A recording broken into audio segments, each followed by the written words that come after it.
Very interesting, saying, backstory to you. I know you've interviewed some of the best of the best. Is there a particular interview you may regret? No, I got something I'm the most proud of now. Like what? James Brown, man. Mm. We had James on for a week. Bobby Brown, when he was on the top of the world, just sold 10 million. MTV couldn't get him to do nothing. Bobby was my man. He came and did Yo MTV raps. Mm. And Bill Cosby, man. We had Bill on. Bill Cosby was retarded how that happened, Wow. bro. What was it Bill like Cosby, with him? Bill Cosby was in his office. This is what he tells me. He's in his office, and his daughter Erin was in there. She was watching Yo MTV raps, and she was laughing at a character that I did. Mm. So he calls MTV looking for me. So they give me the number. They left it on my answer machine. Bill Cosby looking for you. Call the office. So I call the office back, and they give me the number. So you got to call Bill Cosby's office. So I was like, damn, I got to call Bill Cosby. And I remember when Eddie Murphy did his stand-up, and he was like, Bill Cosby only calls you for two reasons. Either he likes what you're doing, or he thinks you're destroying the culture, and he's going to read you on it. So now I'm scared. And I call, and I say, hi, this is Ed Lover, and somebody from Mr. Cosby's office called me. And they said, hold on. I'm going to put Mr. Cosby to pick up the phone. Hold on. Now, this is Bill Cosby. This is the height of the Cosby Show, Yeah. dude. Yeah. It's the number one show in America. Yeah. And I cannot believe that this dude is calling looking for me. This man, this icon. Yeah. He picks up the phone. I think I'm going to talk to the third assistant. Or wait, he got on the phone, and he tells me that he was watching the show. And he was like, you was doing some character, man. And I was just cracking up.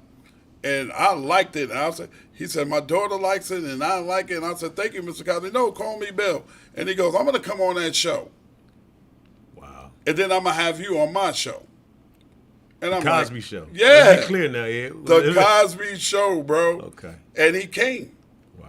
And they rolled out the red carpet, man. They had the green room. All the executives from Viacom came downstairs. Everybody's waiting for Bill Cosby to come. And then he calls me again. And he says, hey, I'm running a little late. And I'm like, it's no problem, Mr. Cosby. And they're like, we got to get this because he's going to have, this guy's uber rich. Yeah. He's huge. And he jumped out of a yellow cab with a newspaper under his arm by himself. Mm.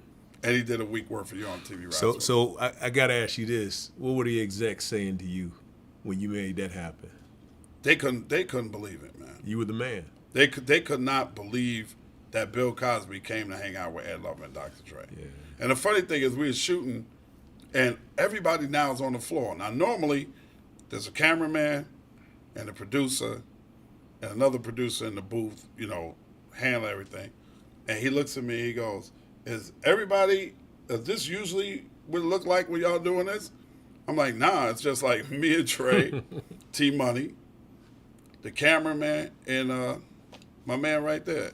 Yeah. He goes, wait a minute, stop rolling tape. Everybody get the fuck out of here. He threw everybody out. He's like, I'll come see y'all when we're finished because I want this to be the same way it's always been. Yeah. So he was, and then he did have me on the Cosby Show. Wow. Yeah, it was cool. How did that change your life, just being on the the Cosby Show? Yeah. My God, man, to be seen like that many people and that atmosphere at that time. Crazy.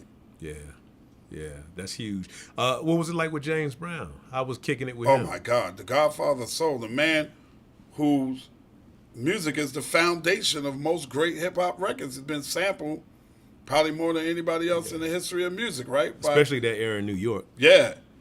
It got it just started. to hang out, man. I called my mom, like, Mom, James Brown is here, Mom had to be blown away. Mom was blown away. And he was so cool. Yeah. And everybody on the set had to call him Mr. Brown except me, Dre, and T-Money. What y'all call him? James. He's like, you call me James. I said, my first name is James. You James? I'm James too. And he was talking, and I was like, I don't know what the hell James Brown talking about, but this is cool, man. Yeah. It was a dream come true. That's crazy. What's one of your most unforgettable encounters with a celebrity? I know you mentioned James Brown, obviously, Bill Cosby, but James I know Brown, you met Bill everybody. Cosby. But outside of hip hop, it would have to be Robert De Niro. What was that like? We were at, I can't remember the year, but I know that Obama was 2008, the first time, because I got that tattooed to my arm. But the year Bill Clinton won, MTV throws an inaugural ball for Bill Clinton in D.C. and we go to the ball, and standing there is Robert De Niro and Martin Scorsese. Now, I am a huge fan of Martin Scorsese work and Robert De Niro.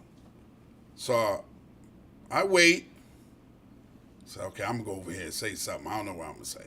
I walk over and I go, Mr. De Niro, Mr. Scorsese, I just want to tell y'all, I love your work.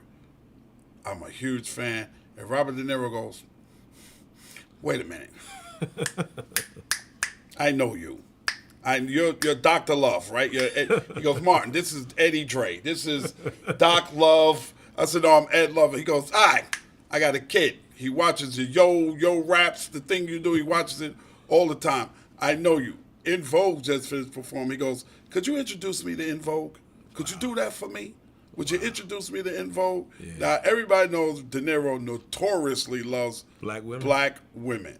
Mm. His son that he was talking about is the Gregory Abbott that did Shake You Down. Girl, I Want It. It's his sister.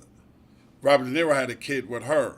The kid got to be 40 now. Wow. But that's the kid that he was talking about that was watching Yo every single day.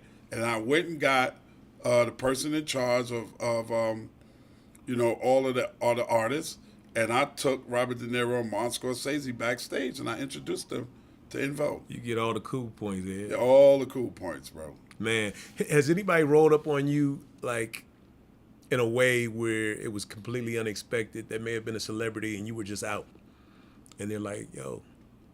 Denzel Washington, the first time. What Denzel say? First time. Mo Better Blues, after party. I'm in the party. I see Denzel. You know, he's a star of the movie. Yeah. So I see Denzel. I'm like, damn. Spike invited me. I'm like, yeah, this Denzel Washington, man.